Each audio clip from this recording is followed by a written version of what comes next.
commencer, je tiens à remercier encore Agora TV de me donner la parole pour dénoncer ma situation, plus la situation de plusieurs parents qui se trouvent dans le même cas que moi, face à un système judiciaire vraiment dangereux en fait, pour des parents, pour le bien-être des parents et pour aussi les enfants. Alors, avant de commencer cette interview, il nous a expliqué qu'il y a un tableau qui est situé juste au-dessus de toi. Ouais. Et ce tableau a beaucoup de valeur pour toi. Est-ce que tu peux nous en dire un peu plus? Ben oui, c'est un tableau qui a beaucoup de valeur pour moi. C'est d'après ce tableau en fait, ça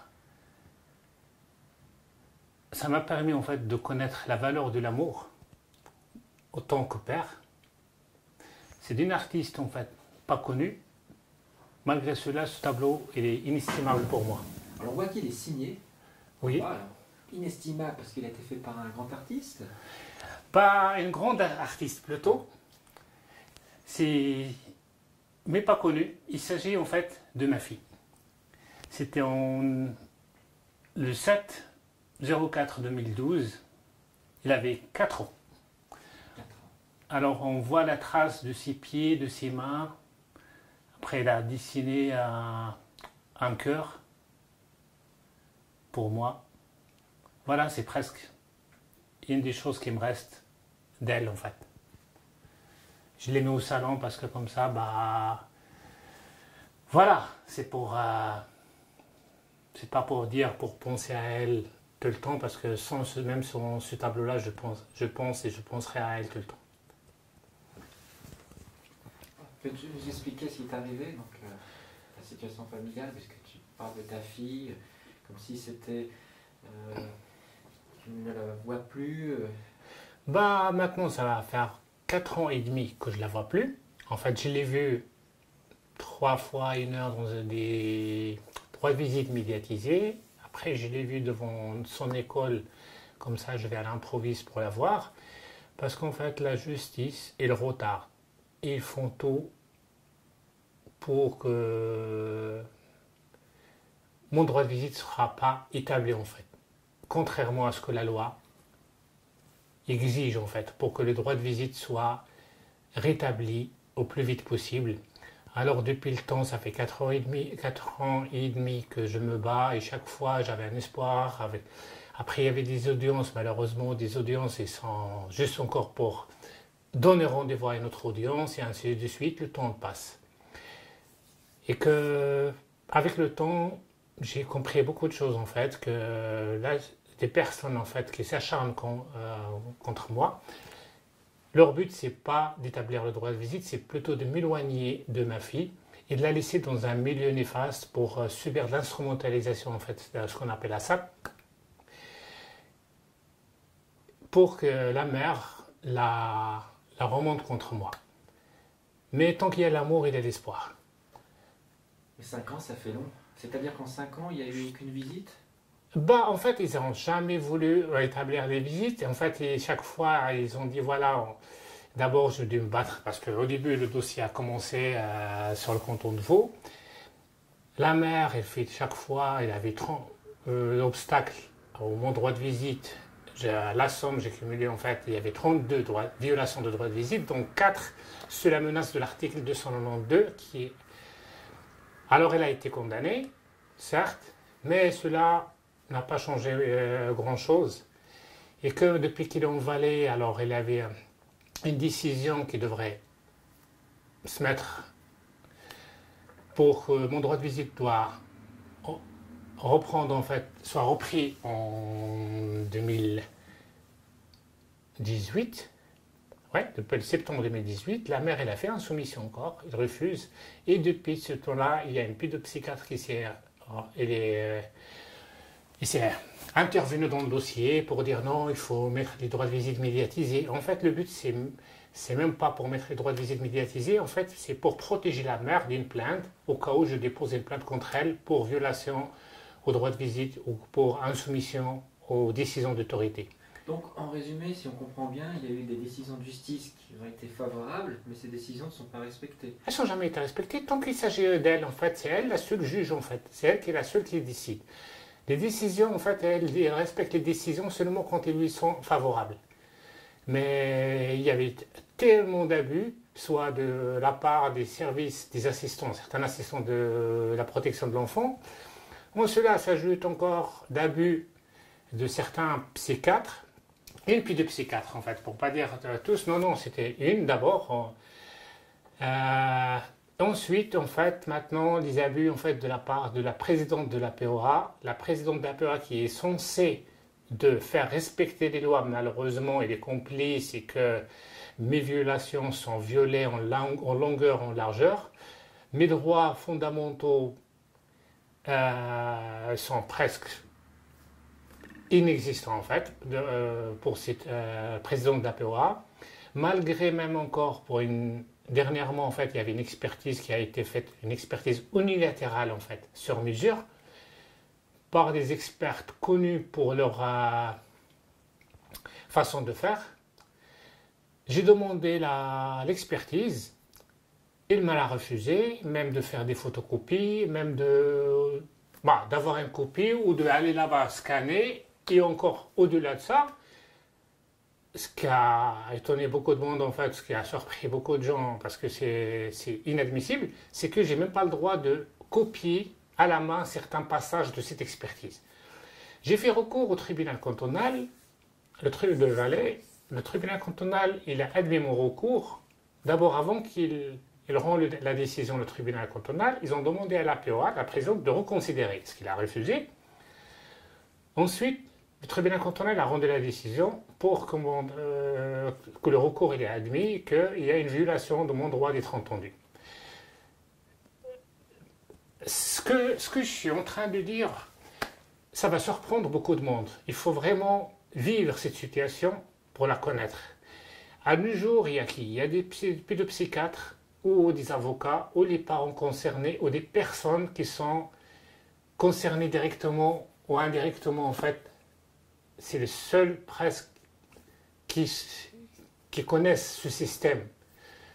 C'est cette situation kafkaïenne dont beaucoup de parents, en fait, mère ou père, vivent à nos jours. Alors justement, donc, on comprend que c'est une histoire qui est compliquée, mais ce qui est d'autant plus surprenant, on s'était rencontrés lors d'une manifestation des Gilets Orange Oui. à Genève, c'est qu'il y a beaucoup de personnes qui sont dans la même situation et qu'une association a été faite.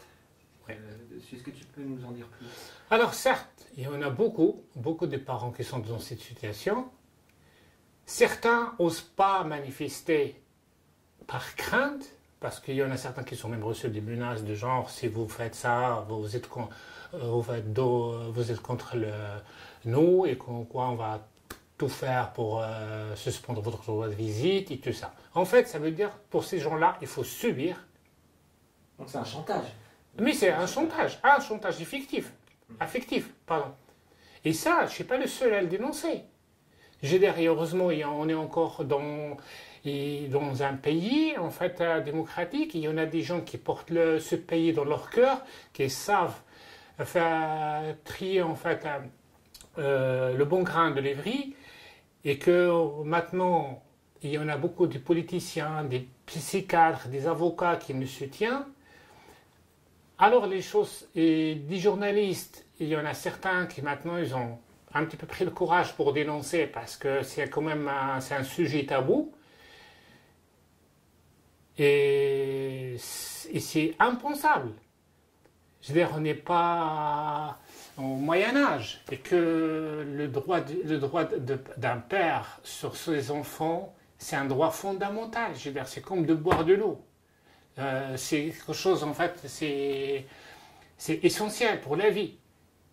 Et d'ailleurs, j'en ai plein de personnes qui sont prêtes à témoigner de cette façon de faire. D'ailleurs, dernièrement, c'est dans un procureur au ministère public de Lausanne, il vient de condamner, en fait, de juger, en fait, 2 psychiatres qui ont pris position pour la mère. Ils ont fait des rapports un petit peu fantaisistes. Et souvent, c'est des gens, en fait, qui sont prêts à vendre leur âme pour mériter des prébendes, parce que souvent ces gens-là, ces psychiatres et ces psychiatres, ils sont mandatés par les SPJ. Alors les SPJ ou les SPMI ou comme ça, ils ont un gros âge en fait, ils ont déjà un groupe de personnes avec qui ils travaillent au quotidien, mais ils doivent faire le travail comme leur a été demandé. Alors justement, tu disais que tu as quand même des soutiens, mais si la situation est compliquée, il y a des avocats qui proposent d'aider. Ah oui, heureusement, il y a beaucoup d'avocats qui soutiennent, il y en a beaucoup d'avocats qui orientent, qui essayent d'aider, qui dénoncent, d'ailleurs même des psychiatres. Et là, en fait, comme on parle des avocats, des psychiatres, des politiciens, je vais essayer d'appeler un psychiatre, en fait, qui est aussi mon psychiatre, qui a aussi demandé, qui dénonce, qui dénonce et qui continue à dénoncer, soit directement, soit via le journal L'Index de Maître Rion. Parce qu'en fait, j'ai choisi de prendre des témoignages des professionnels parce que souvent, la parole des parents n'est pas considérée. En fait, on est considéré pour rien. Souvent, on dit oui, mais il a une pathologie, oui, elle est agressive, il est ci, il est ça. Là, c'est des personnes qui sont... Mais Dr Taveli, je crois, il pratique, ça fait plus que 30 ans. Alors, je vais appeler Dr Taveli.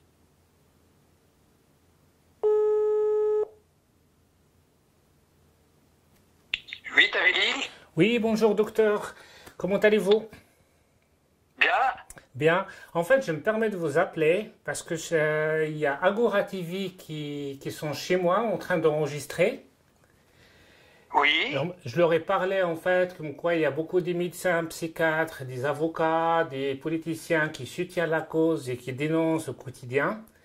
Et alors, je veux commencer par vous, si vous avez 5-10 minutes à en consacrer. Oui, bien sûr. Pour résumer, c'est que les champs pupillaires étaient moins judiciaires.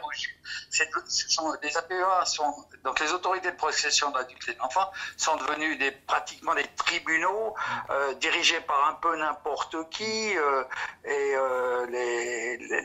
le renforcement de la juridiction disons, avec les services cantonaux de la jeunesse sont devenus extrêmement violents. Et c'est ça et c'est pas que en Suisse, hein, c'est pas que c'est une évolution générale qui participe aussi à l'évolution de tous les diplômes qui font que les avocats de la famille, les éducateurs, etc. sont tout d'un coup très investis de théories extrêmement violentes. Et tout ça, c'est un sujet qui va, mais ça déshumanise beaucoup le travail. Et j'ai rarement des intervenants avec qui on peut collaborer en face, puisqu'ils sont pratiquement déshumanisés et ils sont pratiquement ils sont formatés, on va dire. Ils sont pratiquement insensibles aux désastres qu'ils créent. Moi, je suis capable d'en parler parce que je fais ça à très haute dose depuis 2016 et que tous les cas se ressemblent pratiquement. Tout d'un coup, il y a une prise, les gens ils sont fracassés, les familles sont fracassées par toutes ces démarches, par le placement des enfants, les familles d'accueil, etc., etc. C'est d'une brutalité que j'avais jamais rencontrée. Et pourtant, je me suis occupé de troubles lourds. Mais c'est une brutalité institutionnelle, et pas seulement institutionnelle, à tous les niveaux. Ça peut s'expliquer, mais c'est complètement réel. 2-3 choses sur les expertises. Je peux d'abord dire que avec un système aussi violent que les tribunaux, on peut dire des APEA, si les expertises sont faites par des psychologues, à mon sens, c'est un abus terrible parce qu'elles n'ont pas la connaissance ni des troubles ni de la réalité, puis qu'elles vivent beaucoup avec des situations moins graves, et ensuite elles défendent une espèce d'idéologie. Donc pour moi, c'est les médecins qui devraient faire des expertises, mais encore, ceux qui ont l'habitude de faire des expertises pour les APEA, c'est un peu un peu comme des fois les médecins conseillent les assurances, hein, ça dépend un petit peu. Je vois beaucoup d'expertises qui sont extrêmement discutables. Et donc, je peux expliquer cas par cas, c'est beaucoup plus facile parce que c'est trop vaste comme sujet. Mais je peux dire, oui, je pense, moi, que ce ne sont pas des psychologues qui devraient faire des expertises avec des décisions. Et je pense aussi que peut-être même que les expertises devraient être enregistrées pour que les gens qui sont écoutés puissent se défendre. On peut prendre des facteurs généraux pour les développer. Je prends un seul exemple. Je prends les médecins. Alors, c'est pas moi qui le dis. Je cite un ancien président de la plus grande société européenne, qui est la Société de médecine interne, qui est Werner Bauer. C'est un interniste de Küsnacht, qui est d'ailleurs responsable de la formation médicale. En 2010, il a commis un article dans le bulletin jaune que vous pouvez consulter, qui s'appelle « Déprofessionnalisation, un terme désolant, un terme neutre pour un constat désolant », où il explique que depuis que les groupes hospitaliers sont devenus très très vastes, les médecins sont devenus des employés. Et donc, ils ne défendent plus le serment d'Hippocrate qui est de défendre chaque personne, et surtout les plus faibles, contre tous les pouvoirs possibles.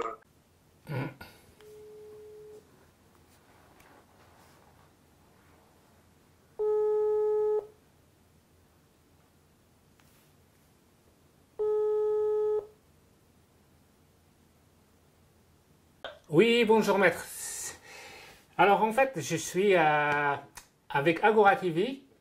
Ils sont en train d'enregistrer chez moi mon témoignage et tout. Et je contacte en fait les personnes qui nous soutiennent. J'ai appelé avant Dr Tavelli, après j'essaie de contacter les autres. Et j'aimerais en fait savoir si vous êtes prêts à donner un témoignage à Agora TV par téléphone. Bien sûr. Merci beaucoup.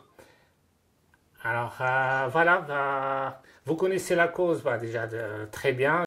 Je suis avocat à Genève et à Sion, enfin Genève et en Valais. Et effectivement, j'ai assisté à la naissance de ce groupement des Gilets Oranges et puis de ce que vous avez fait, parce qu'on avait un combat qui était un petit peu le même. Mais bon, ce combat me fatigue beaucoup. M'épuise nerveusement parce que, comme je vous dis, sur 2 cas sur 3, on a des époux qui ont eu l'intelligence de se plaire quand ils se sont mariés, mais qui n'ont pas celle de se séparer de manière décente. Et souvent, en ayant des enfants au milieu, inconsciemment, et c'est la nature humaine, on est poussé à... même sans dire de mots, mais simplement par des attitudes ou par des phrases qui n'en ont pas l'air, mais procèdent d'une aliénation parentale constante. Et c'est insupportable parce que c'est une forme de maltraitance, c'est peut-être d'ailleurs la plus grave. Le simple fait de dire, écoute, je ne peux pas t'acheter ça parce que ton père ne paye pas les pensions alimentaires, c'est juste dégueulasse. Et les parents ne se rendent pas compte du mal qu'ils font à leur enfant en ne se mettant pas à la place de l'autre, la mère souvent en prenant même des photos d'un enfant qui rentre un week-end pour montrer qu'il est fatigué, qu'il est mal habillé. En prenant la photo, elle lui donne un message, elle lui fait passer un message qui est super lamentable, en oubliant qu'un père qui voit un enfant un week-end sur 2, il ne le voit pas. Il a besoin de lui en jeter plein la vue, parce que évidemment que quand on voit un enfant juste pour des loisirs et en plus 2 fois par mois, on en fait trop. Mais c'est qu'est-ce qu'elle ferait elle à la place, quoi. Donc on a besoin de rattraper le temps perdu. C'est pour ça qu'il y a plusieurs changements déjà législatifs que je pense vraiment urgent de faire. C'est d'arrêter avec ce droit de visite soi-disant usuel. On s'en fout des us ou des usages. L'important, c'est que le père puisse participer à l'administration de l'enfant. C'est à aller au pédiatre, à aller amener l'enfant à l'école, à participer aux anniversaires, à gérer l'enfant et pas simplement l'avoir 2 jours par quinzaine, à faire muse avec lui et puis à devoir profiter de chaque minute de ce temps, ce qui épuise effectivement l'enfant, mais également le père. Le but, c'est de faire qu'un droit... Oui, vous vouliez me dire quelque chose? Ouais. En fait, le faux témoignage, en fait, c'est puni pénalement. Est-ce qu'on peut... Non, mais j'en suis pas encore là. Ça, c'est un autre aspect. Déjà, si on veut régler en amont le problème de l'aliénation parentale, il faut commencer par donner au père non pas un droit de visite, ce qui est horrible parce qu'on dirait qu'on va en prison voir quelqu'un, c'est les relations personnelles plus normalisées avec au minimum 1 ou 2 jours par semaine où le père peut gérer l'enfant. La deuxième chose qui est super urgente, c'est qu'on arrête de subordonner le partage de la garde au fait que les parents s'entendent. Parce que s'ils s'entendaient si bien, ils ne divorceraient pas. Donc le fait d'exiger que les parents arrivent à communiquer pour donner au père un droit de garde partagé, c'est une condition inadmissible. On devrait imposer, dans tous les cas, que le père soit novice, soit débutant en matière de gestion de l'enfant ou pas, on s'en fout. Très souvent, on entend la mère dire oui, mais enfin, il ne s'est jamais occupé de l'enfant pendant le mariage, donc pourquoi est-ce qu'il s'en occuperait après la séparation? Il faut quand même rappeler à ces dames que lorsqu'elles ont fait leur enfant, elles étaient aussi des débutantes. Et on ne les a pas pour autant privées de leur enfant. Elles n'avaient jamais changé un enfant avant d'avoir un enfant. Et le but, c'est que chacun puisse, s'il le veut, s'il le souhaite, s'il en a l'intention, gérer l'enfant moitié-moitié. On a voulu faire une garde partagée, qu'on la fasse malgré les réticences de la femme, qui souvent alimentent le conflit, justement pour qu'il n'y ait pas cette entente et qu'il n'y ait pas de garde partagée. Ça, c'est la deuxième chose très importante. Et la troisième, et c'est là que j'en viens à ce que vous me dites, Jamal, c'est le comportement concret des femmes, en général c'est des femmes, mais ça peut être des hommes, mais en général, dans mon expérience, dans 99% des cas, c'est celle qui a la main sur le berceau, donc c'est la femme. C'est la vérité. Peut-être un comportement qui est non seulement aliénant, mais qui est également malhonnête. Et quand c'est le cas, que ce soit l'aliénation ou le faux témoignage ou des actes qui vont préjudice de l'autre, de l'ex-époux, c'est-à-dire l'autre parent, eh bien qu'il y ait une réaction. Et là, c'est pas législatif, c'est dans la culture judiciaire des tribunaux, il faut qu'il y ait une réaction des juges qui soit beaucoup plus stricte. J'ai eu, heureusement, ça commence un peu à changer, j'ai eu récemment l'APEA de Martigny qui a dit à la mère, la prochaine fois, madame, que vous faites une photo de votre enfant pour montrer qu'il est mal habillé, je vous retire la garde et je mets l'enfant en milieu neutre, c'est-à-dire, alors ça c'est encore quelque chose qui m'énerve parce que quand on retire la garde d'une femme, on la donne pas forcément au père, mais on place l'enfant en foyer. Enfin, ça va quand même dans un bon sens, c'est que au moins on commence à dire aux dames, faites attention, ce genre de comportement-là, c'est de la maltraitance. Le faux témoignage en justice, évidemment que c'est quelque chose de pénalement répréhensible, c'est l'article 307 qui peut aller jusqu'à 5 ans de privation de liberté, mais il y a toutes les autres infractions. La principale, c'est la violation des devoirs d'éducation. C'est un acte de maltraitance quand on dit ta mère est une garce ou ton père, tu regardes ce qu'il me fait subir, regarde quel enfer je vis à cause de lui. On doit laisser l'enfant en dehors du conflit parental et si ça n'est pas le cas, les juges doivent intervenir et considérer ça comme une maltraitance. Et pour l'instant, c'est encore loin d'être le cas. Il y a un article du Temps. Et ça m'a tué. Je crois d'ailleurs que c'est vous, Jamal, qui l'avait publié sur Facebook. Ouais, c'est un article du Temps qui disait il y a des femmes qui se comportent de manière abjecte avec leur ex-époux, mais l'article du Temps dit les tribunaux devraient se tenir loin de ça, devraient ne pas s'en mêler. Non mais et puis quoi encore? Donc on va laisser une aliénation parentale se faire et l'enfant souffrir comme une victime de maltraitance jusqu'à ce qu'il ait le courage de s'opposer à sa mère. Évidemment que non, les juges doivent taper le poing sur la table et dire à madame, faites attention madame, encore une fois comme ça et je vous retire l'enfant. Je peux vous dire que ça calme tout. Et aujourd'hui, ça se fait et d'une manière plus flagrante parce que certains assistants sociaux et certains pédopsychiatres, ils participent même à la SAP. quand il demande en fait une suspension de droit de visite et pour laisser le temps. Je suis d'accord, mais je suis d'accord avec vous, et je suis le premier à être d'accord avec les pancartes que vous aviez lors d'une manifestation des Gilets orange en disant les psychiatres doivent se tenir dans la règle en dehors des tribunaux. Ils n'ont rien à faire dans les tribunaux, ils sont juste là pour conseiller, encore moins les services sociaux que les tribunaux en général confirment dans leurs décisions à tour de bras, c'est des aides. Alors, des fois, évidemment que des fois, il y a des cas où il est urgent de retirer un enfant de la garde d'un des deux parce qu'il s'est fait brûler à la cigarette ou qu'il s'est tapé au ceinturon, mais c'est un cas sur 100 000. Or là, dans quasiment un cas de placement sur deux, voire 2 sur 3, où j'ai l'impression que c'est pratiquement une majorité écrasante, on n'aurait pas dû intervenir. L'enfant, même, et ça c'est un postulat qui est peut-être provocateur, mais qui je trouve vrai, l'enfant même qui tombe dans une mauvaise famille, il doit y être laissé. Il vaut mieux un amour imparfait que pas d'amour du tout, avec un placement, avec un enfant qui est fracassé par la machine administrative. On n'a pas à se demander si les parents sont parfaits ou pas, ou idéaux même. Une mère dépressive peut être une très bonne mère, ou en tout cas elle peut être une mère qui permet à l'enfant de s'épanouir. Un père alcoolique, pareil. Ça ne veut pas dire que l'enfant sera démoli. L'enfant peut se construire aussi par le contre-exemple. Mais au moins, il a un exemple à ne pas suivre. Peut-être, mais il a un exemple. Le mettre dans un foyer, on est sûr que ça en fait quelqu'un de déshumanisé. Et je n'ai jamais vu un placement réussi en 25 ans de barreau.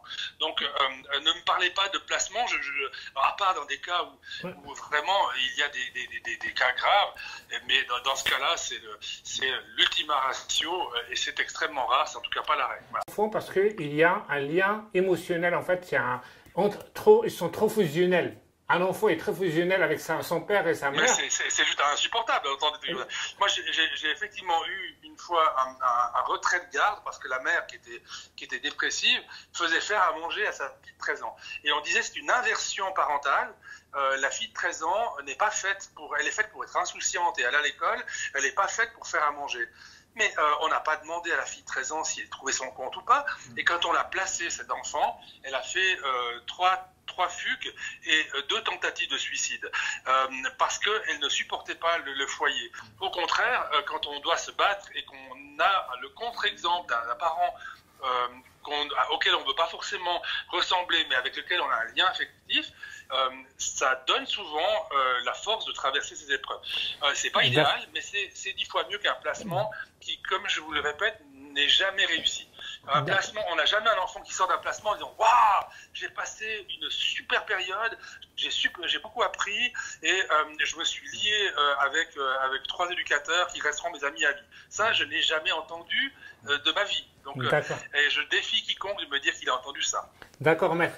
Maintenant, en fait, parce que je vais appeler des autres personnes, après, je sais pas, Agora TV, parce qu'ils vont faire aussi un reportage bientôt, je crois, parce que ce que j'ai compris, parce qu'en parlant, ils ont avec Dr Tavili, et après, je sais pas, on rentre dans... c'est formidable, Je pense que le Dr Tavili a à peu près les mêmes opinions que moi. Exactement.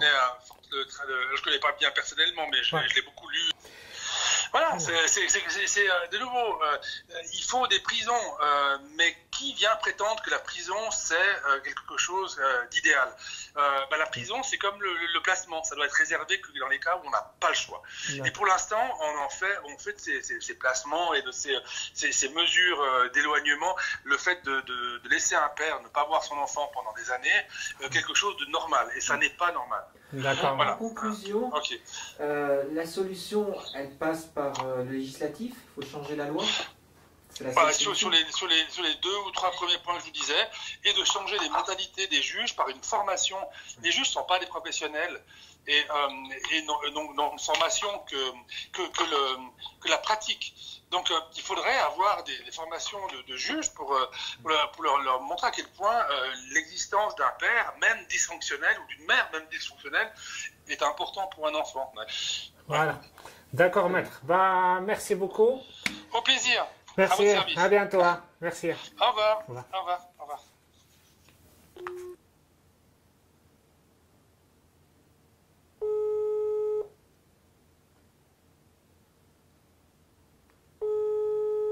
Bonjour maître Sonsonon. Oui, bonjour, vous allez bien? Oui, merci, ça va. En fait, je suis en train d'enregistrer une émission pour Agora TV et que j'ai besoin des témoignages des avocats, des psys et aussi des politiciens pour l'émission. J'aimerais te poser la question en fait par rapport aux expertises pédopsychiatriques, ce qu'on appelle en fait les expertises sur mesure pour renforcer en fait ce que certains assistants sociaux demandent pour renforcer leur idéologie ou plutôt pour avoir un soutien pour un but précis. Alors donc, pour être précis, c'est que ces expertises pédopsychiatriques sont requises et ordonnées en principe par des APEA ou des justices de paix, d'accord? C'est pas un assistant social qui la demande, ni un intervenant de protection de jeunesse. Ouais. Par contre, le problème que je vois dans ces expertises, c'est une véritable catastrophe, et je pèse mes mots. La plupart de mes confrères partagent cette opinion, mais n'osent pas peut-être avoir un avis aussi tranché que le mien en public. Mais moi, je pèse mes mots, c'est une catastrophe. Pourquoi? Eh bien, c'est qu'il y a un problème, c'est que la plupart des pédopsychiatres, dans l'immense majorité, lorsqu'ils diligentent une expertise, ils ont un parti pris sur la personne qui se présente à eux et sont incapables de faire un état de fait comme on devrait faire de manière scientifique et d'après tirer les conséquences. Et c'est là qu'est toute la clé du problème. Le problème aussi, c'est qu'on a aussi un problème d'idéologie. Donc, c'est des gens qui sont des idéologues avant d'être des scientifiques, ce qui est grave. Par exemple, on a encore tout un gotha de gens qui, pour pas dire, ils ont une espèce de petite coterie de gens qui refusent ne serait-ce que la possibilité d'une aliénation parentale, parce qu'à l'origine, l'aliénation parentale provenait en majorité des femmes parce que c'était elles qui avaient la garde, ça c'était dans les années 80. Et puis depuis cette époque, eh bien, on a une espèce de querelle féministe qui refuse la possibilité d'une aliénation parentale, alors que c'est scientifiquement prouvé et que c'est largement admis, notamment au Canada. Et puis ça, c'est des graves problèmes que l'on rencontre dans les expertises, c'est une véritable catastrophe. Et puis, c'est aussi des problèmes aussi au niveau de l'idéologie par rapport à la parole des enfants. Alors, si on prend l'enfant en droit romain, ça remonte très longtemps, c'était un infans, donc c'est l'étymologie du mot enfant. L'enfant n'était pas capable, selon le droit romain, de dire quelque chose de sensé, donc on ne croyait pas du tout.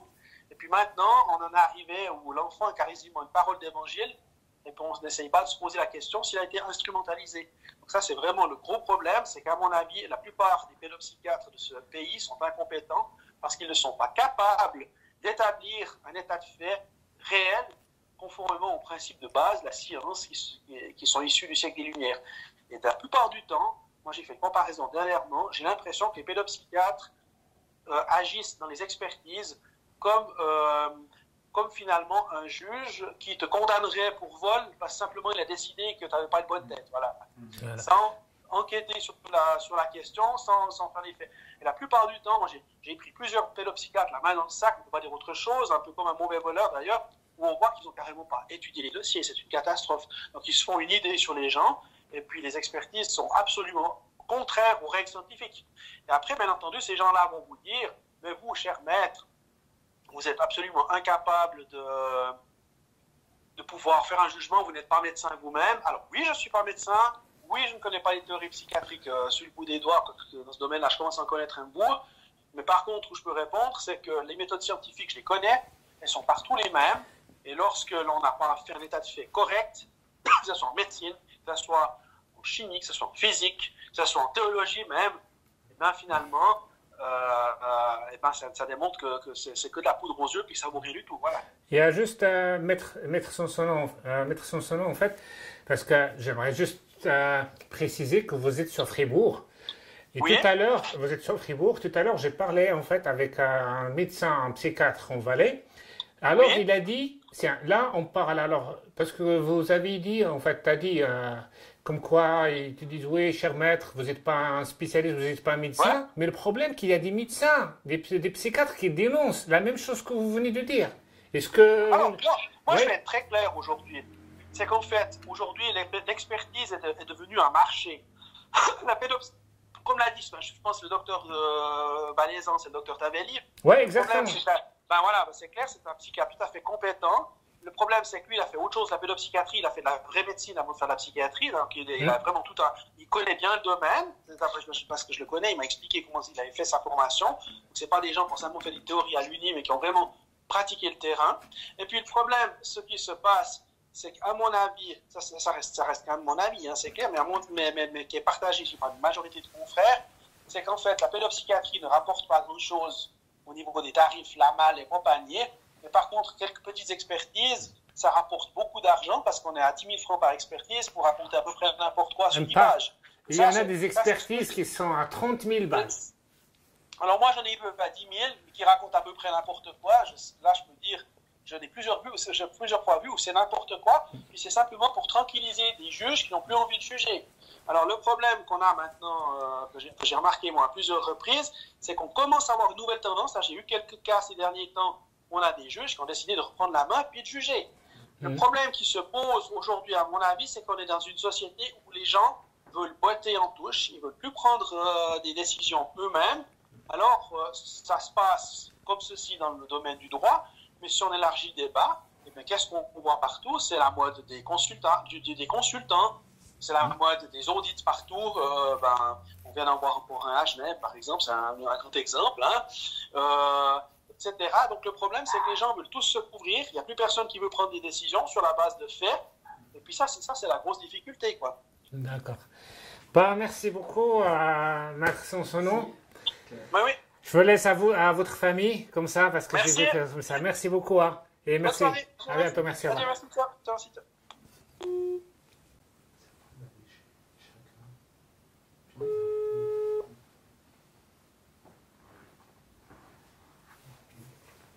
Allô? Bonjour Jérôme Desmeules. En fait, je vous laisse se présenter. Jérôme Desmeules, je suis député pour l'UDC pour le district de Martigny. Je suis aussi secrétaire général de l'UDC du Valais-Roman et ancien président. Donc ça, c'est un peu pour le pédigré politique. Au niveau de la situation des APEA, comment dire, c'est assez compliqué. Il y a... Bon, déjà, on va pas jeter l'opprobre sur tout le monde. Il y a des endroits où ça fonctionne pas trop mal. Ouais, exactement. Et puis il y en a d'autres où ça dysfonctionne clairement plus. Enfin, moi, j'ai la chance en tant que député d'avoir beaucoup de contacts avec la population. Et puis, on a beaucoup de gens qui viennent nous raconter des histoires personnelles qui sont souvent assez difficiles, sinon tragiques, dans lesquelles souvent il y a des décisions des APEA qui ont été prises. Parfois, on a l'impression, sans égard par rapport à la situation des uns et des autres, et surtout dans le cas où il y a des enfants, où c'est probablement le plus difficile.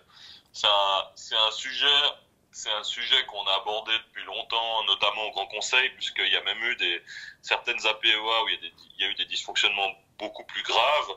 On se souvient d'une APEA dans le Valais-Roman où un curateur avait détourné les fonds d'un de ses pupilles, alors ce curateur avait obtenu l'assentiment de l'APEA, puis il y a eu plusieurs millions de francs de préjudice, ce qui est quand même extrêmement grave et important.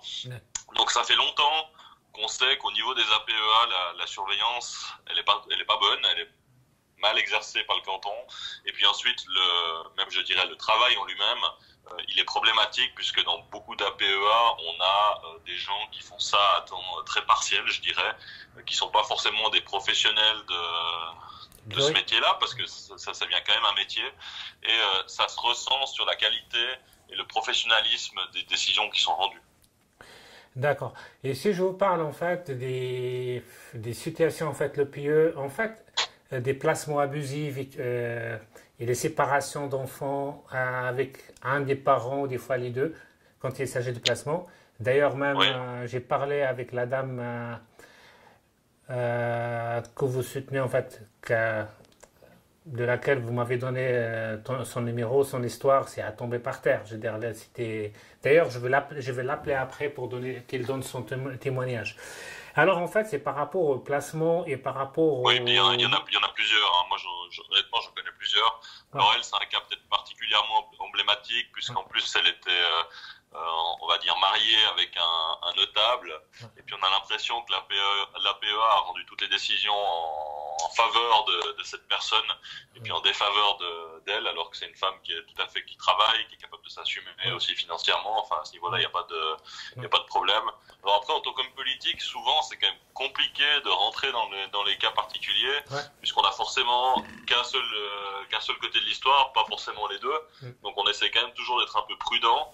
Mais ce qui va nous intéresser, nous, c'est de savoir qu'est-ce qui dysfonctionne dans le système et qu'est-ce qu'on peut faire pour éviter que le système dysfonctionne, et surtout pour que quand quelqu'un est victime d'une injustice ou d'un mauvais fonctionnement de la PEA, eh bien qu'il ait une possibilité de recours, mais une possibilité de recours qui coûte pas les yeux de la tête, puisque souvent il faut faire appel à un avocat, et on sait typiquement que les gens qui font appel aux APEA sont pas forcément des personnes qui ont les moyens de faire appel à des avocats et de lancer des procédures longues et coûteuses. Donc ça fait aussi partie du problème. Et je sais pas si vous vous souvenez, mais il y a même l'UDC qui avait lancé une initiative au niveau fédéral, puisqu'on trouvait que les APEA au niveau suisse ont beaucoup trop de pouvoir. Oui, je me rappelle, c'est le conseiller national, M. Permin-Schwender. Non, alors c'était Madame Barbara Keller-Inedler de l'UDC Saint-Gall. Et en fait, ce qu'elle nous disait dans son initiative, et c'est exactement ça, c'est que l'APEA, elle peut, s'il y a une suspicion, elle peut nommer un conseiller externe qui, avec les autorités compétentes, peut décider sur votre sort, peut décider de votre lieu de résidence, elle peut décider sur vos biens, sur votre maison, sur votre appartement, et en disposer presque librement. Ça, c'est quand même assez compliqué. Surtout, comme je l'ai dit avant, on sait que quand on est victime on va dire que le système met la main sur vous, pour vous en libérer, il faut emprunter un chemin qui est long et coûteux. Et encore faut-il que ce soit possible, puisque même en gagnant, il faudra payer les frais d'avocat. Bref, je dirais que dans ce pays, il n'y a pas beaucoup d'autorités qui ont autant de pouvoir que la PEA. D'accord. Et pour le pouvoir, en fait, maintenant, il y a le pouvoir, en fait, c'était ça, en fait. Je crois, je me suis mêlé les pinceaux, parce qu'il y avait le conseiller national, M. Permin-Schwender, à un moment donné, il a lancé une initiative pour retirer le pouvoir aux services de protection de l'enfant, en fait, pour qu'il devienne à leur travail de base, s'occuper seulement des enfants orphelins, ou alors des enfants dont ils n'ont pas de parents, en fait, et de plus se mêler de divorce. Et en général, on constate de plus en plus, c'est eux qui alimentent en fait le conflit. Et souvent, ils sont comme les pompiers pyromanes. Oui, c'est ça. Ouais. Monsieur Pirmin Schwander avait effectivement lancé quelque chose. Maintenant, je sais plus. Je crois que c'était sous la forme d'une initiative populaire aussi, suite à un fait divers qui s'était produit en Suisse alémanique, où des enfants en fait avaient été placés dans un home. Ils sont retournés pour les fêtes chez leur mère, et puis sauf erreur, leur mère les avait tués le 1er janvier avant elle-même de se suicider droit derrière, ce qui est quand même assez dramatique. Et puis il demandait que en fait effectivement les prérogatives de l'Office de protection de l'enfance soient réduites, puisque aussi dans ces cas-là, on se rend compte que le système rend pas toujours des décisions qui sont pertinentes. Des fois, on se demande si les autorités veulent pas se couvrir avant de cibler le bien-être des enfants. Enfin, on a l'impression qu'il y a une certaine opacité dans le fonctionnement de ces services, et qu'en fait, ils ne rendent pas vraiment compte contrairement à d'autres fonctions de l'État, qui ne rendent pas vraiment compte de ce qu'ils font, et que les moyens de recours pour les personnes qui ont des problèmes avec ces institutions, ils sont extrêmement limités. Oui, exactement. Et ce qui, moi, m'intéresse comme politicien dans le fonctionnement du système, c'est comment est-ce qu'on arrive à donner de la visibilité là-dessus, c'est-à-dire qu'on sache à qui les mandats sont confiés, qu'on sache aussi s'il y a tout le temps des décisions défavorables qui sont rendues, et puis surtout, ce qui est peut-être vraiment pour moi le plus important, c'est que quand ça dysfonctionne, il y a une possibilité de recours à une autre autorité qui puisse examiner ça, mais de manière impartiale, ce qui aujourd'hui n'est pas forcément le cas avec les décisions des services dont on a parlé. D'accord, Jérôme. Merci beaucoup pour votre temps que vous m'avez consacré. Et merci à vous. On se tiendra en courant. Sûrement, il y aura d'autres occasions pour que je puisse vous déranger, en fait. Il n'y a pas de souci. Merci beaucoup. Hein. Au revoir. Bonne journée. Bye, au revoir.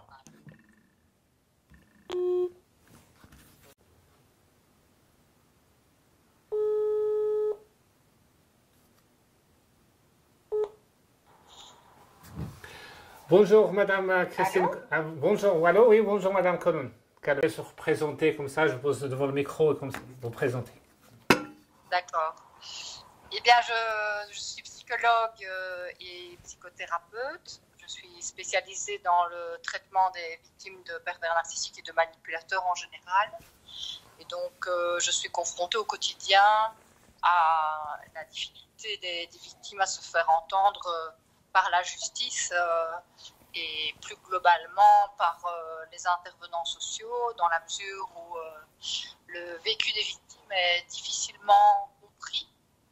Et du coup, on a aussi un effet d'inversion des rôles, très souvent dans les manipulations des pervers narcissiques, où finalement c'est la victime qui devient l'agresseur, puisque le pervers narcissique a l'art de se faire passer pour la victime par ses capacités de manipulation, son hyper-contrôle, et donc la victime étant vulnérable, beaucoup plus sensible et ouverte à sa souffrance, exprime ce qu'elle ressent et parfois a été poussée à bout. Du coup, c'est elle qui est très souvent pointée du doigt.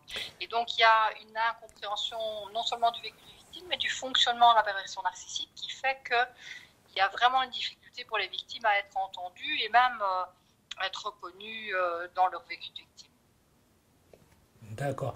Il y a juste, en fait, parce que souvent, on pointe pas, il y a l'émotion, en fait. La victime, elle n'est jamais entendue. Et que surtout, quand il parle avec des émotions, en fait, on lui colle tout de suite une pathologie comme quoi la personne est un petit peu agressive ou ici et ça. Et ça aide beaucoup le pervers, en fait, le manipulateur à avoir encore plus de poids. Exactement. On doit aussi tenir compte du fait que très souvent, on entend le discours du pervers narcissique et on ne le remet pas suffisamment en question, alors que le pervers narcissique est très doué pour établir finalement un discours qui est mensonger, qui n'est pas basé sur des faits. Et donc là aussi, c'est très difficile pour la victime de se faire entendre parce qu'elle parle plus avec ses émotions et du coup, elle a du mal à démonter le mécanisme de la manipulation.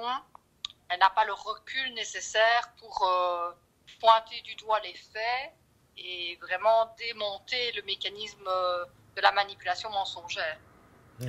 Cela dit, en fait, il y a aussi, il n'y a pas que le parent en fait aligné qui est victime. Souvent, le manipulateur, il fait des ravages. Et il y en a aussi certains assistants, peut-être qui tombent dans le piège, parce que ou des juges, parce que le manipulateur, il sait bien comment manipuler et il est souvent calme, zen, contrairement à l'autre qui est touché, en fait, qui est ciblé, qui parle avec ses émotions en fait, pour se protéger, ce qui est naturel un petit peu. On a tous cette réaction de protection qui est émotionnelle. Oui, c'est ça. Ah. Et oui, donc là, les intervenants sociaux souvent ne comprennent pas que si la victime a des difficultés à gérer ses émotions, c'est parce que justement elle a été longuement maltraitée, dévalorisée, culpabilisée, objet de chantage, et surtout menace, et surtout pas entendue. Elle n'est pas entendue en fait, elle n'est pas écoutée, elle est négligée, elle est considérée comme un malpropre souvent. Oui, c'est ça. Donc évidemment, à force de vivre ça, elle perd le contrôle de ses émotions. Et ça, c'est vraiment caractéristique du vécu des victimes. Hein. C'est la difficulté à gérer ses émotions et les intervenants sociaux alors confondent finalement l'agresseur et la victime en percevant ça comme une caractéristique de l'agresseur, alors que non, le pervers narcissique est très doué pour contrôler parfaitement et son environnement et ses émotions et mettre en scène vraiment un état de victime alors qu'il est l'agresseur, et ça crée la confusion. Donc certains intervenants sociaux perçoivent la manipulation. Et là, il peut y avoir aussi la peur qui s'installe et qui fait que finalement, on veut essayer de calmer les choses, alors que non, il est impossible de mettre un terme à cette manipulation. La seule chose, c'est d'entendre séparément la victime et l'agresseur. Et donc, les médiations, par exemple, sont vraiment un problème parce que le pervers narcissique qui est en médiation, juste pour continuer à détruire sa proie, et non pour négocier. Il est incapable de négocier puisqu'il est dans la toute-puissance. Et donc, ça, c'est vraiment une situation très difficile pour la victime. Comment on peut déstabiliser un pervers narcissique? Alors, le journaliste, il vous a demandé comment on peut déstabiliser un pervers narcissique, en fait. Est-ce qu'il y a un moyen? Alors, voilà, je pense que le déstabiliser, c'est d'abord rester calme.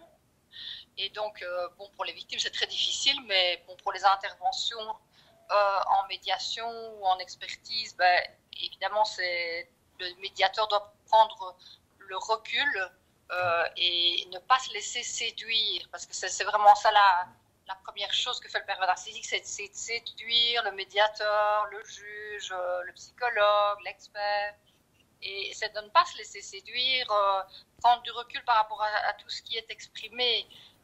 Ça, c'est la première chose qui peut déstabiliser le pervers narcissique, c'est de voir que sa séduction ne marche pas. D'accord. C'est exact. Au-delà de ça, pardon. Non, pardon, c'est moi, j'ai cru que vous avez... Donc, une fois qu'on ne se laisse pas happer par la séduction narcissique, à ce moment-là, c'est vraiment de rester sur les faits et ne pas entrer dans la manipulation du pervers narcissique qui alterne le chaud et le froid, qui crée de la confusion par des messages paradoxaux. Et donc, si on les repère, si on ne se laisse pas prendre, si on en reste aux faits, à ce moment-là, on peut le déstabiliser. D'accord. Il y a juste, en fait, il y a une dernière question, docteur, si vous me permettez. Souvent, en fait, parce qu'il faut du temps pour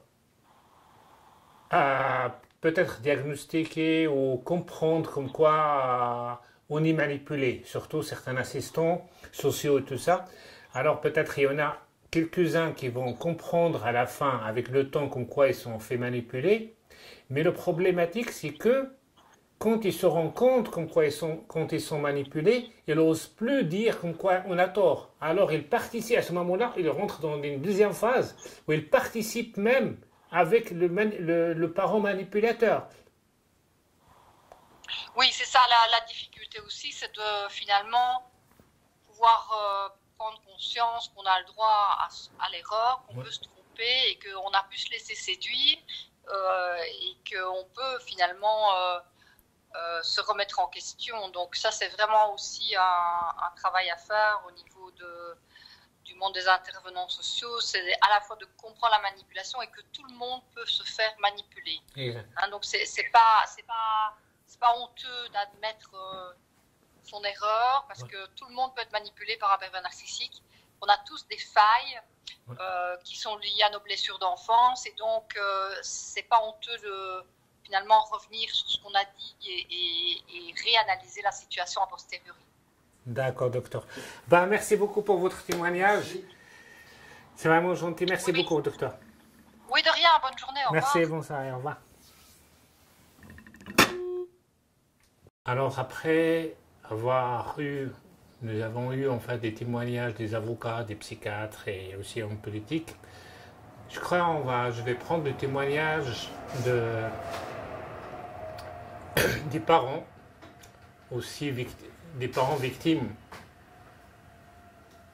de cette situation. Des parents qui vivent la même situation que moi. La raison pour laquelle j'ai allumé la bougie, parce que là, on va passer à l'étape un petit peu émotionnelle.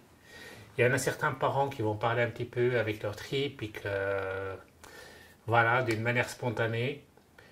Comme la doctoresse, madame Calonne, elle a dit comme quoi les personnes victimes, ils parlent beaucoup avec les émotions et que ce qu'on comprend, certaines personnes, ils n'arrivent pas à comprendre parce qu'on trouve ça, c'est pas normal qu'une personne, c'est comme si on n'a plus le droit de pleurer, de rire, d'exprimer ses émotions, c'est du bien. Je vais essayer maintenant de parler avec, je vais commencer avec une maman. Son histoire, ça vraiment, ça m'a touché. Hein. C'est lourd.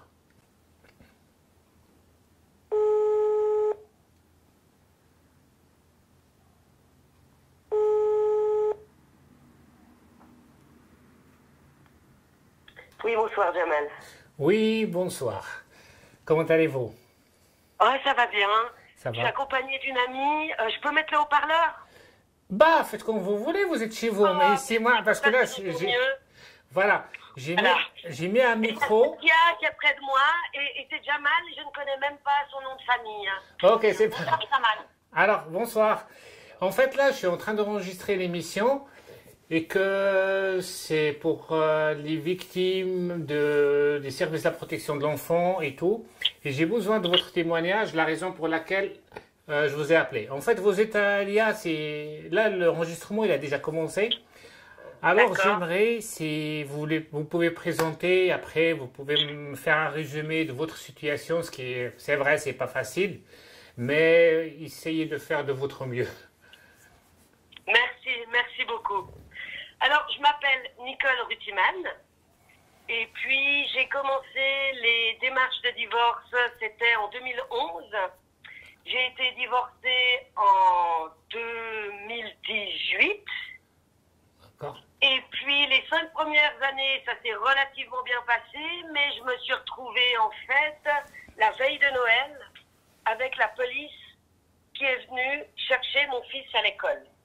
Le directeur de l'école m'a appelé, m'a informé que mon fils avait été pris par la police. Excuse-moi, je vais juste poser une question. Vous me dites qu'ils vous ont retiré votre enfant à la veille de Noël. Oui, la veille de Noël. Et c'était où, en fait? Je vous demande pardon? C'est où? Dans quel canton, en fait, pardon, parce que... Alors, c'était dans le canton du Valais. C'était l'Office de la protection de l'enfance de Sion. Il y avait Marc Rossier et Christophe Roux qui étaient responsables de mon dossier, et aussi Marianne Chernicaron. Vous me dites, c'est y a qui? Marc Rossier, le directeur de l'EPE, en fait, le chef de l'EPE de Sion. Avec... Oui, et j'ai un certain contentieux, en fait, avec l'Office de la protection de l'enfance, parce que j'ai quitté mon mari parce qu'il consommait de l'héroïne. Ok, d'accord, juste parce qu'en fait, vous avez mentionné un point très important, parce que vous me dites, il y a monsieur Rossier, le directeur, et l'assistant Roux. Ce que, en fait, là, c'est le hasard, peut-être, a bien fait les choses, parce que ce monsieur, il est l'assistant social qui a s'occupé de mon dossier, avec qui je suis en litige. D'ailleurs, je ne suis pas le premier, mais votre histoire... Ce qui est hallucinant encore le plus, c'est que votre histoire, elle ressemble à une autre histoire qui s'est déroulée 2 ans en arrière. D'ailleurs, vous m'avez donné l'idée que j'appelle encore ce parent, à qui ces 2 personnes, encore M. Rossier et l'assistant social Roux, à qui ils ont retiré leurs enfants en fait, parce qu'il s'agit de plusieurs enfants, la veille de Noël aussi. Oui. Ça a été extrêmement traumatisant. Bah, j'imagine. Et pour mes enfants et pour moi-même, évidemment. Et la surprise, en fait, et la violence de la démarche. Oui. J'avais déjà eu, en fait, un contact avec Christophe Roux dans son bureau, oui. Où il m'a dit cette phrase: une femme qui ne gagne pas assez d'argent pour nourrir ses enfants, on lui en retire la garde. J'ai évidemment réagi. Il me l'a répété, cette phrase, en me regardant droit dans les yeux. Puis, 1 mois et demi après, j'ai perdu mes enfants.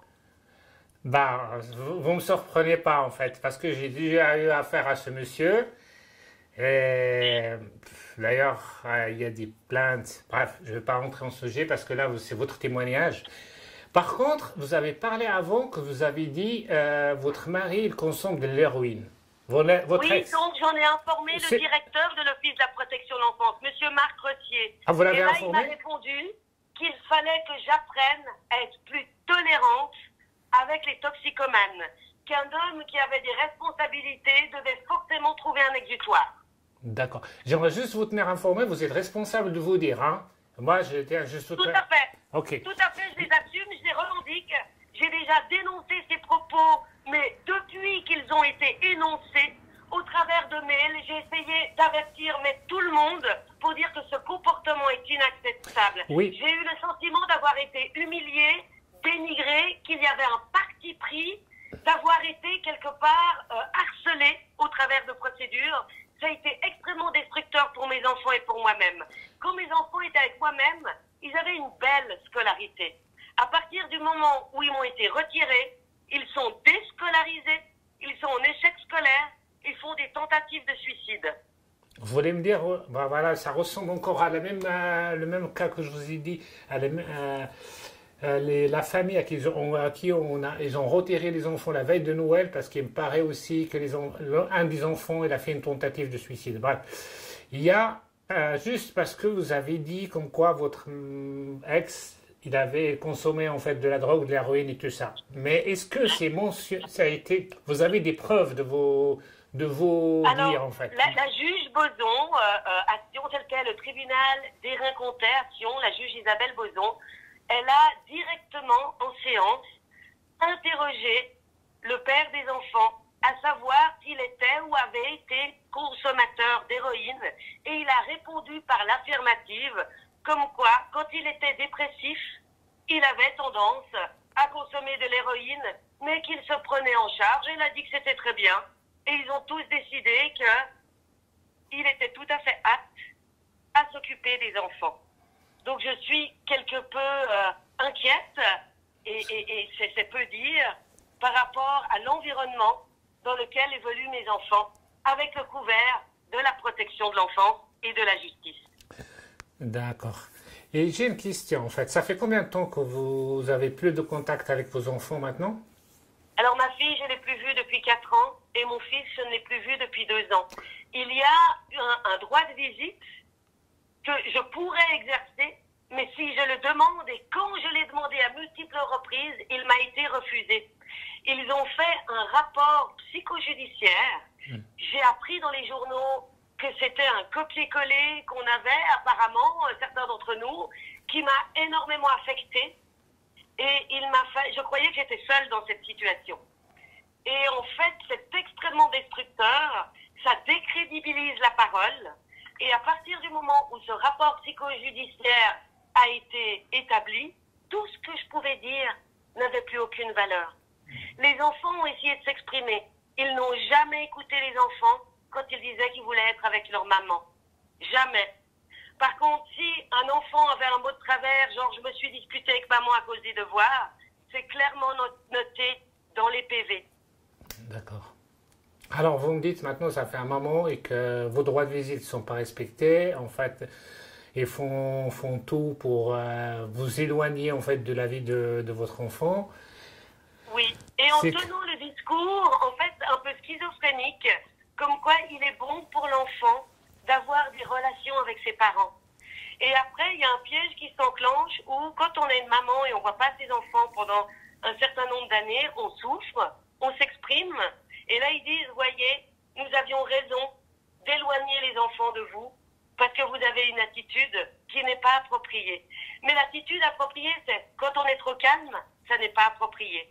Quand on s'exprime, ça n'est pas approprié. En fait, quelle que soit l'attitude qu'on puisse avoir, compte tenu que le parti est pris d'avance, ça ne peut jamais fonctionner. C'est toujours à charge. C'est exactement, c'est ça qui est destructeur. Juste avant, on avait pris le témoignage d'une spécialiste en pervers narcissique, c'est une psychologue très connue. En fait, en résumé, il a presque parlé les émotions, comme quoi les personnes qui parlent avec leurs émotions, en fait, ils sont souvent victimes parce que face à un pervers narcissique ou un manipulateur qui parle bien... C'est mon cas. Là, vous parlez d'une caricature et j'en suis une. Effectivement, je suis très imagée. J'ai un langage qui est le mien Et ce que vous initiez là dans notre conversation, c'est quelque chose qui me parle tout à fait. Par contre, je n'ai jamais voulu reconnaître la culpabilité d'un manipulateur pervers narcissique parce que je considère que la victime fait partie du jeu. Et c'est pour ça que moi, je me suis éloignée même de mes enfants, que j'ai préféré tout perdre que rester dans ce jeu destructeur. Parce que j'ai le sentiment, mais c'est qu'une opinion, qu'ils sont là pour pas attiser le conflit. C'est même pas qu'ils mettent de l'huile sur le feu, c'est qu'ils créent des conflits là où il n'y en a même pas au départ. C'est-à-dire que je ne suis même pas fâchée contre le père de mes enfants. Ce n'est pas contre lui que je vais diriger ma colère. C'est vraiment contre les institutions qui ont généré un conflit qui n'existait pas au début de notre divorce. Nous avions tous les deux, évidemment un contentieux vu qu'on divorce, mais pas quelque chose d'exacerbé. C'était voilà, il fallait passer le cap. Et nous avions tous les deux une belle situation. Les deux enfants étaient scolarisés et nous avions tous un bel avenir. C'est à partir du moment où Marc Rossier et Christophe Rose sont intervenus dans le dossier, ils ont détruit le père, ils ont détruit moi-même, ils ont détruit les enfants et les relations que nous avions entre nous. Et au départ, comme ils savent appuyer sur les bons boutons émotionnels, comme vous vouliez l'évoquer, j'ai réagi. Et il m'a fallu un certain temps pour me rendre compte que c'était ce qu'ils voulaient, c'était cette réaction-là. Et du coup, je me suis éloignée et j'ai perdu même n'importe quelle communication que je pouvais avoir avec mes enfants, car ils n'ont pas mon adresse, ils n'ont pas mon numéro de téléphone, ils n'ont pas mon adresse mail.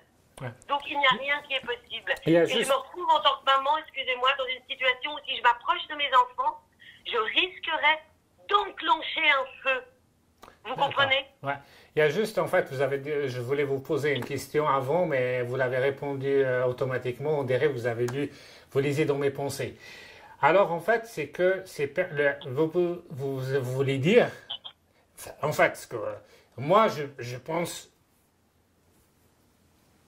comme quoi ces gens-là, ils font partie du problème. C'est eux qui créent le problème, pour en tirer profit après. En fait, c'est comme on dit, on ne peut pas s'attendre à des solutions de bonne foi de la part des gens de la mauvaise foi. Je trouve que vous l'avez très bien dit, c'est exactement ça. C'est-à-dire que chaque fois que j'ai essayé d'apporter une solution constructive, demander une médiation, je paye les contributions d'entretien en fait. Donc j'ai essayé de trouver ces solutions que vous dites. J'ai essayé d'être constructive. Et en fait, j'ai été détruite au travers de leurs interventions humiliantes. Les enfants également. C'est-à-dire, je tiens vraiment à dire que je n'en veux pas au père des enfants. C'est pas contre lui que j'ai dirigé n'importe quel sentiment négatif. Et j'aurais toujours voulu essayer de construire un divorce, positif, en trouvant des solutions pour chacun, vu qu'on avait tous les deux une belle situation. Et là où vous dites qu'ils sont destructeurs, c'est-à-dire qu'ils ont atteint aussi ma vie professionnelle, mes finances. Je ne peux pas dire ici quel est le montant que j'ai perdu, mais en fait, ce qu'ils ont fait au travers de l'administration, en me mettant dans une position inconfortable, j'en suis arrivée à perdre mon permis d'établissement parce que je suis italienne, donc j'avais plus de pièce d'identité, mais ni passeport, ni permis d'établissement.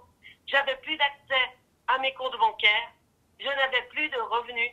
Et sans l'intervention d'une personne merveilleuse, qui est mon avocat aujourd'hui, en qui j'ai une gratitude mais incommensurable, j'aurais cherché à m'enfermer au travers du rapport psychojudiciaire qui a été fait dans un asile psychiatrique ou alors me mettre sous tutelle parce que j'ai un certain patrimoine et du coup, il y aurait une gestion extérieure à moi-même par rapport à ce patrimoine. Et là, effectivement, j'ai eu quelques interrogations sur les motivations de ces personnes. D'accord, je vais juste vous poser, en fait, comme ça, après.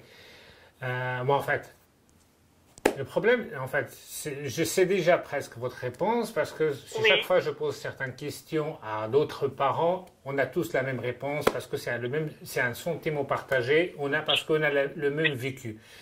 Est-ce que vous pensez qu'il y a un abus de pouvoir de la part de ces gens-là, et que ces gens-là, ils se sentent dans l'impunité?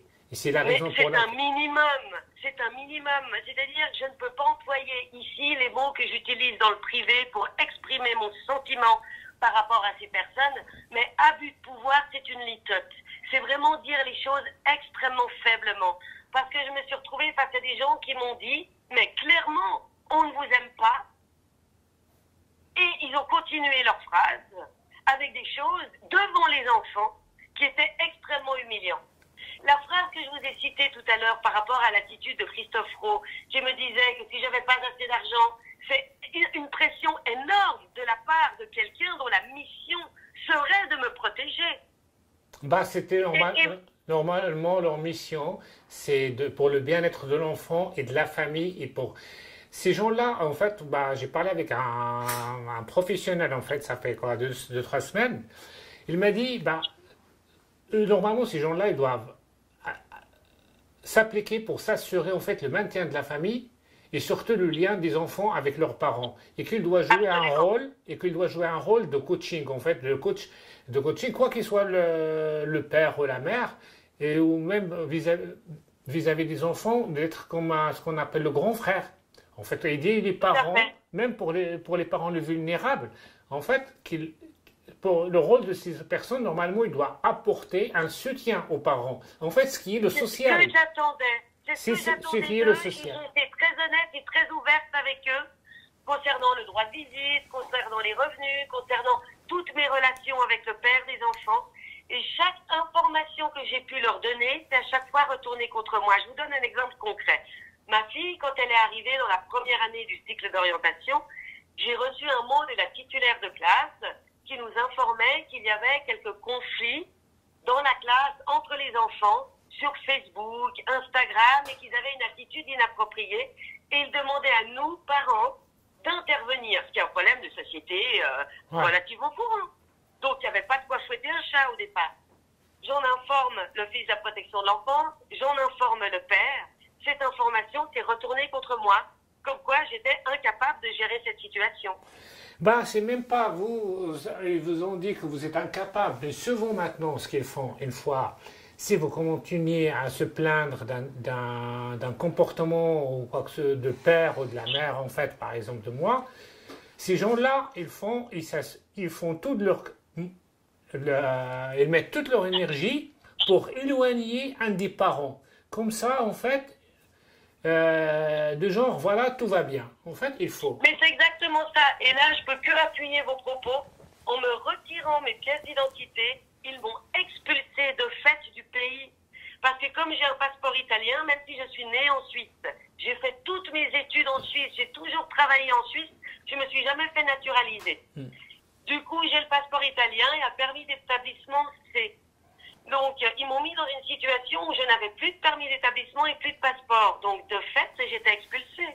Je ne pouvais plus travailler, je ne pouvais plus faire d'actes chez le notaire, ou bien même pour mon patrimoine, mes villas que j'avais, ou inscrire les enfants à l'école. Je ne pouvais pas demander une pièce d'identité pour les enfants. Toute démarche administrative, même par exemple poser plainte à la police, mais c'est impossible parce que dès que j'entrais dans un poste de police, la première question qu'on me posait, c'est « Madame, déclinez votre identité, montrez-moi votre pièce d'identité. » Non, mais ça, c'est juste donc, pour pas... On m'a effacé au niveau administratif. Non, mais parce que la plainte, on pourrait la poser, même si on a le droit, en fait.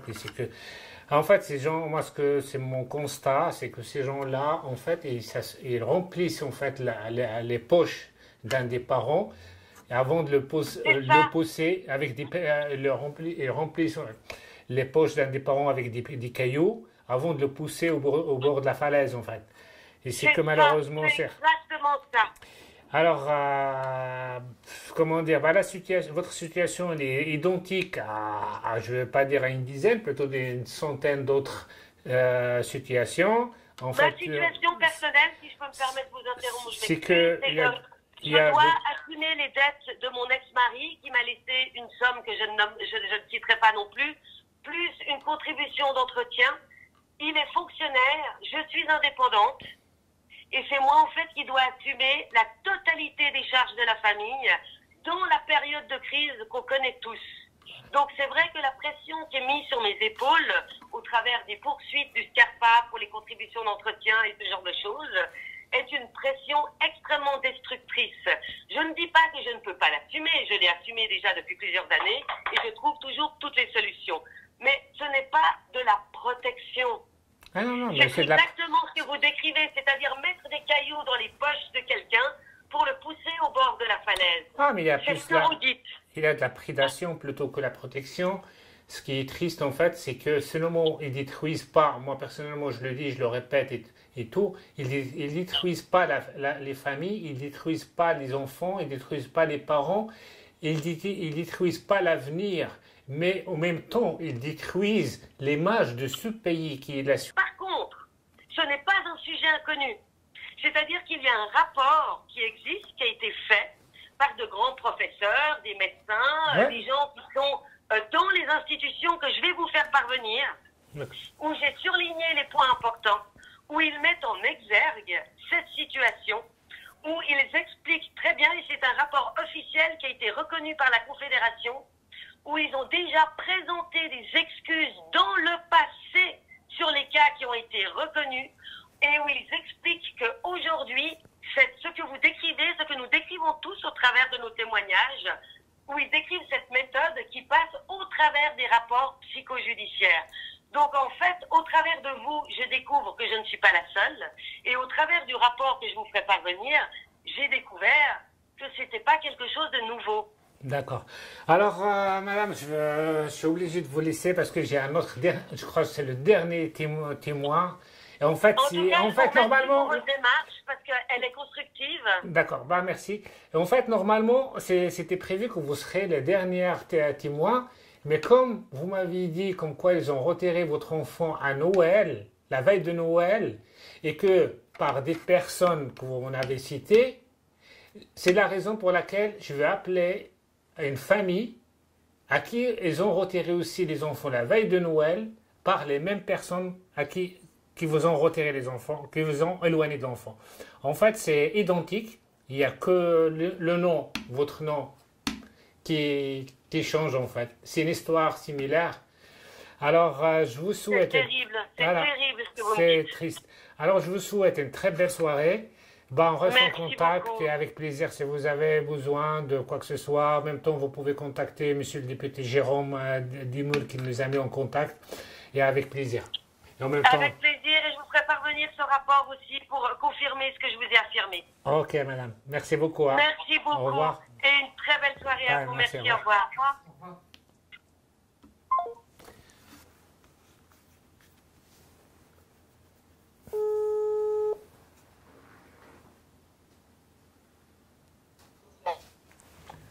Allô? Oui, Jamal.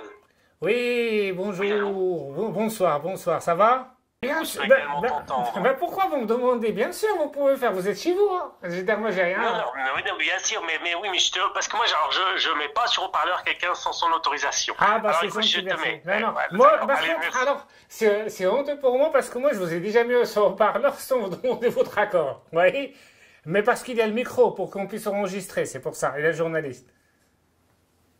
D'accord. Alors, parce que, en fait, là, parce que je vous ai appelé d'abord, je vous ai laissé à la fin, parce que, d'abord, j'ai parlé, il y avait plusieurs médecins et avocats qui ont donné leur témoignage, il y a un député aussi. Il y a une dame à qui j'ai appelé,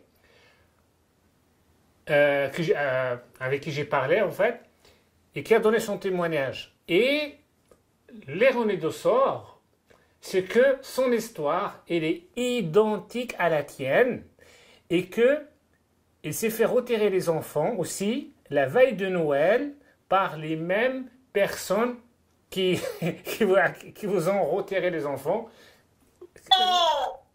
Vous êtes bien assis, j'espère. Mais oui. Voilà. Oui, tu m'avais déjà dit, mais Voilà. Tiffany ne savait pas. J'ai pas eu le temps de parler de tout. On n'a pas eu le temps d'en parler. Oui, Voilà. j'ai pas eu le temps d'en parler à Tiffany. Tu m'avais dit des choses. Voilà. Mais je lui ai- Alors moi, la question, en fait, je vous laisse la question et va. La question que j'aimerais vous poser, en fait, c'est que maintenant, où en est votre dossier? Parce que sachant que vous avez déménagé en fait depuis le Valais, maintenant vous êtes sur le canton de Vaud, Est-ce que vous pouvez nous faire un résumé de votre situation en 5-10 minutes? Je dirais que, au niveau légal, on n'est pas encore tout à fait à jour au niveau de tous les papiers sur vous. Mais je peux bien sûr te faire un résumé. Et moi, ce que je peux te dire déjà, d'ores et déjà, c'est qu'au niveau Valais, pour moi, il n'y a rien qu'à changer parce que on attend, et tu m'as dit des choses inquiétantes aujourd'hui concernant Schifferli, parce que on attend toujours ce rapport. Et comme je te dis, moi, je peux pas te dire si il est arrivé, parce que s'il est arrivé aujourd'hui ou hier, je le sais pas. Mais en tout cas, il y a quelques jours, il n'était pas encore arrivé. D'accord. Voilà. J'aimerais juste vous dire, en fait, parce que ce que je dis à tous les témoins, en fait, là, vous êtes responsable de vous dire. Moi, je fais que le messager, en fait, pour avoir. En fait, votre situation vis-à-vis de l'autorité de valaisanne, comment ça se passe? Alors écoute, comme je te dis, on n'a pas de nouvelles. Alors, mais comment t'expliquer? Déjà, moi, il y a quand même des choses dans notre dossier, on a des preuves graves. Hein. Tout le monde s'en fiche. Par exemple, normalement, c'est interdit les contacts entre la commune et la PEA. Hein. C'est interdit parce que d'un côté, tu as le pouvoir exécutif et de l'autre côté, tu as le pouvoir judiciaire. Okay. Et le président des Rémons a dit, j'ai pas de contact avec la PEA. Moi, j'ai un mail de la présidente des Rémons qui écrit qu'il faut aller au président de la PEA, et ils ont le même nom, hein. Ils s'appellent tous les deux Siro, hein. Et bien, lui dit, il faut me neutraliser.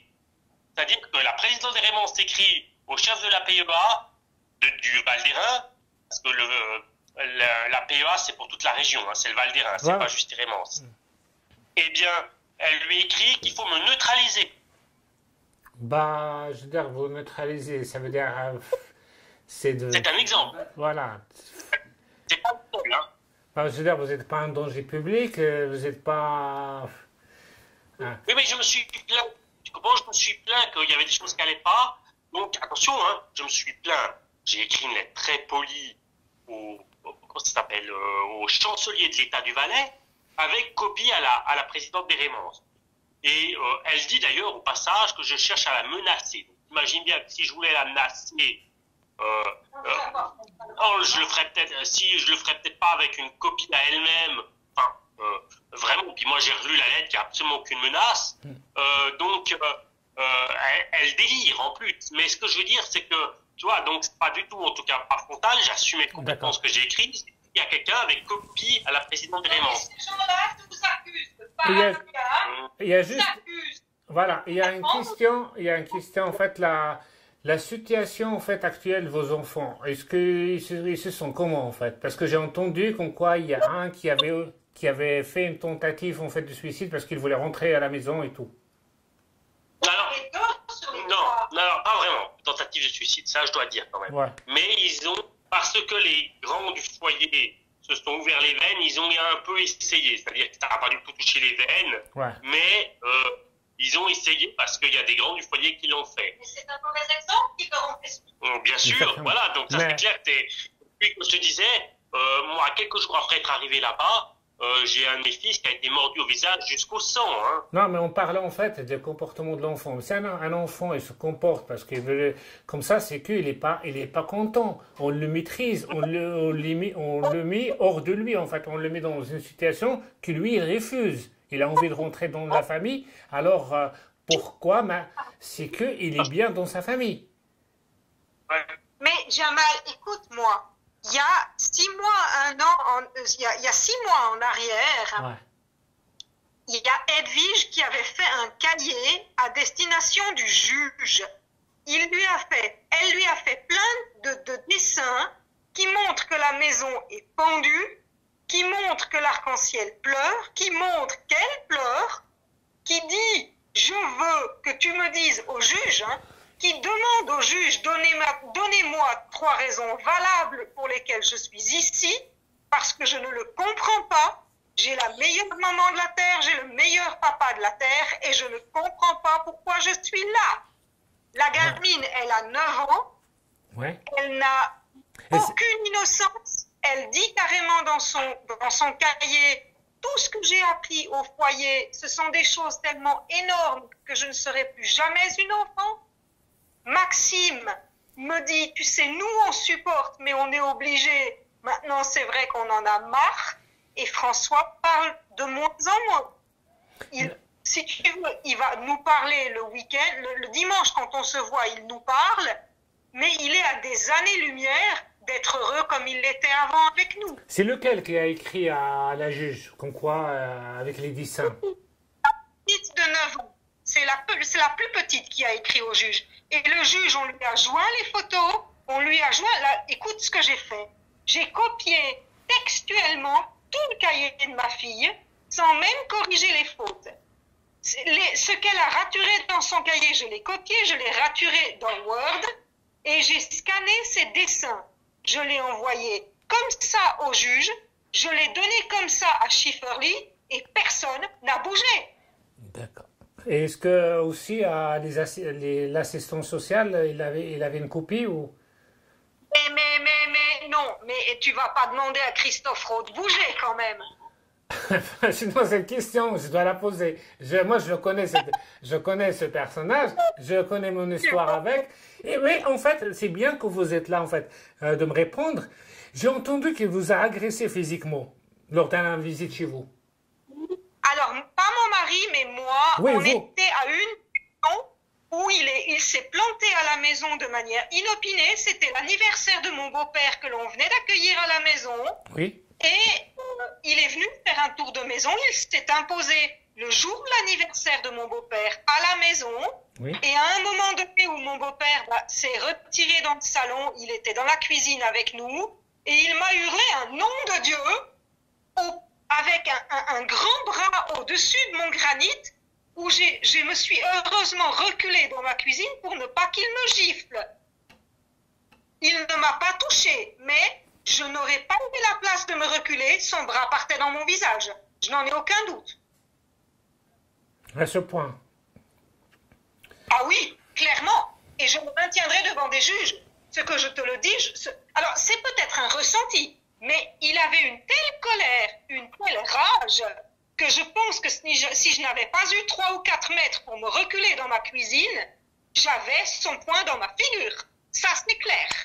Ah bah les parents, ils n'ont pas le droit d'être en colère parce qu'on leur retire leurs enfants et que ce qui est le plus cher au monde, mais eux, ils ont le droit d'être en colère parce qu'on les contrarie, parce qu'on leur dit des choses en face. C'est un petit peu voilà, c'est un monde de bisounours. Mais bien sûr. Et puis, tout ce qu'ils disent, du style, est-ce que vous avez l'argent? Comment est-ce que vous vous comportez tous les jours avec vos enfants?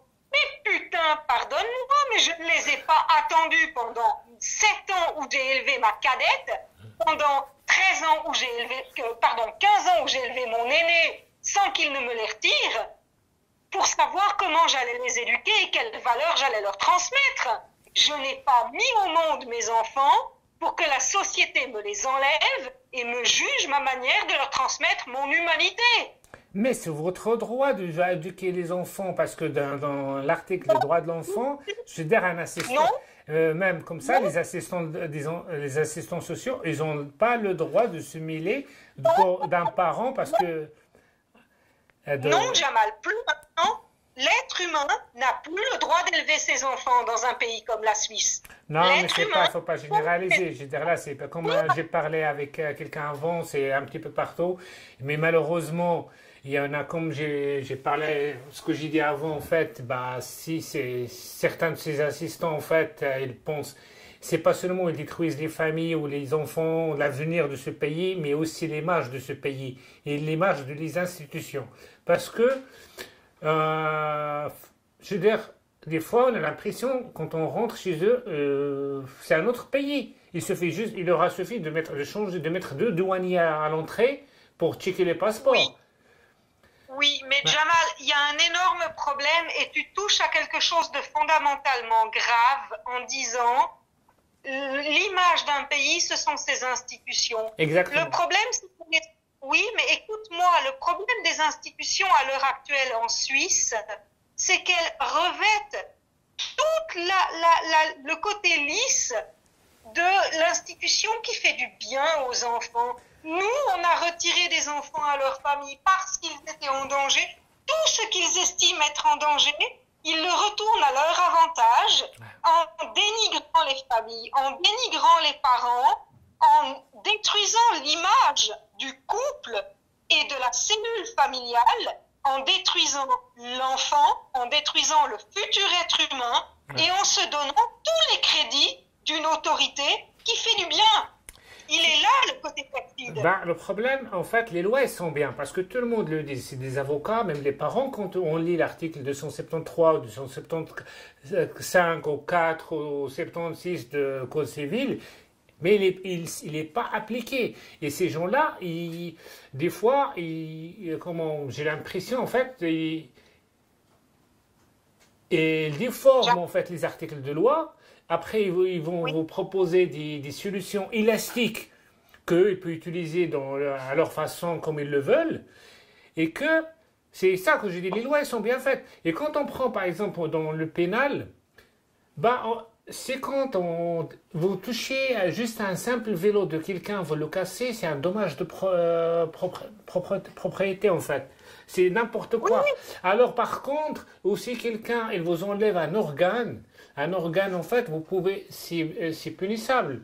Mais là, on ne parle pas d'un vélo ou d'un organe, on parle d'un enfant complet. Alors là... On parle du prolongement d'un être humain, on parle d'une enfance, on parle d'un futur être adulte, on parle à l'origine du problème des institutions à l'heure actuelle, de stériliser la jeunesse pour qu'elle ne sache plus se défendre à l'âge adulte. Le problème, c'est que les autorités pervertissent l'enfant, le conditionnent à des choix qu'il n'aura pas faits, conditionnent la blessure des familles extrêmement profondément, au point où cela va déstabiliser l'adulte à l'âge de prendre ses responsabilités. Entre moi et vous et la dame avec qui j'ai parlé avant, on a le même assistant. Alors juste pour... Là, on est tout de suite 3 personnes. Et comme il a dit monsieur le député Jérôme Desmeules avant, qu'il y a toujours les mêmes noms qui ressortent. À chaque fois, il y a un abus, il y a un dysfonctionnement, c'est les mêmes noms, les mêmes assistants, les mêmes pédopsychiatres et tout ça. Vous imaginez même pas le nombre de personnes qui se plaignent de le même assistant que vous avez, que j'ai, qui est le même. Alors, le problème... Oui. Pardon, excuse-moi. Non, oui, je t'écoute. Non, est-ce que ça... Le fait, c'est pas... On peut dire, voilà, c'est un cas isolé. On peut dire, voilà, c'est quand il s'agit d'une personne avec un assistant, ça peut arriver. 2 personnes avec un assistant. Mais là, il s'agit quand même de... Je compte plus. Déjà, juste là, pour ce soir, on est 3. Et sans parler de ceux qui suivent la page de Touche pas à mon enfant, vous imaginez même pas le nombre. Non. C'est-à-dire que le problème n'est pas mis sur un assistant social. Le problème, c'est que l'assistant social, c'est le premier échelon d'une échelle sociétale viciée qui va, au nom de faire vivre toute sa hiérarchie, chercher des cas pour justifier, premièrement, de son salaire et secondement, de sa place et de son bien-être. Et le problème de ces gens-là, c'est que lorsque l'on leur laisse avoir ne serait-ce qu'une once de pouvoir sur des familles, sur des enfants, sur des décisions, ils prennent des libertés qu'ils n'ont pas à avoir. Et le problème de ces gens-là, c'est qu'ils se drapent dans leur bien-pensance. C'est toujours le même problème des autorités. Ils se drapent dans leur bien-pensance en oubliant complètement qu'ils sont eux aussi des justiciables et en oubliant totalement qu'un jour ou l'autre, si jamais ils sont au sommet de cette échelle, ils peuvent en redescendre à vitesse grand V. D'accord. Merci pour votre témoignage. Et alors, pour le résumé, je crois que tout est dit et que j'espère que les autorités supérieures un jour puissent faire quelque chose pour sauver ces enfants et sauver ces familles en détresse, vulnérables face à ces gens, certains qui sont vraiment... moi aussi, mais je vais le dire honnêtement, je ne sais pas si j'ai encore, moi personnellement, la patience d'attendre que la société sauve mes enfants, parce qu'elle ne les a pas sauvés.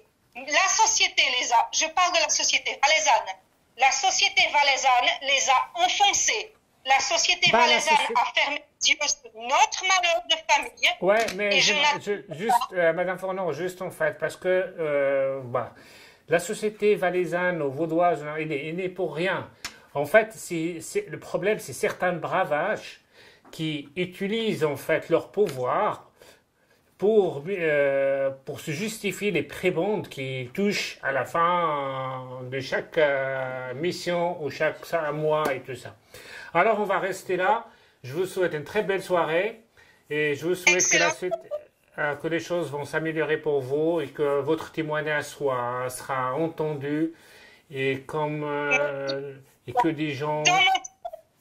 Merci infiniment. Voilà, et dans mon témoignage, je me permets aussi de joindre tous les enfants qui vivent une séparation. D'accord. Merci beaucoup. Alors, bonne soirée. Au revoir, madame. Bonne soirée, merci d'avoir entendu. Au revoir.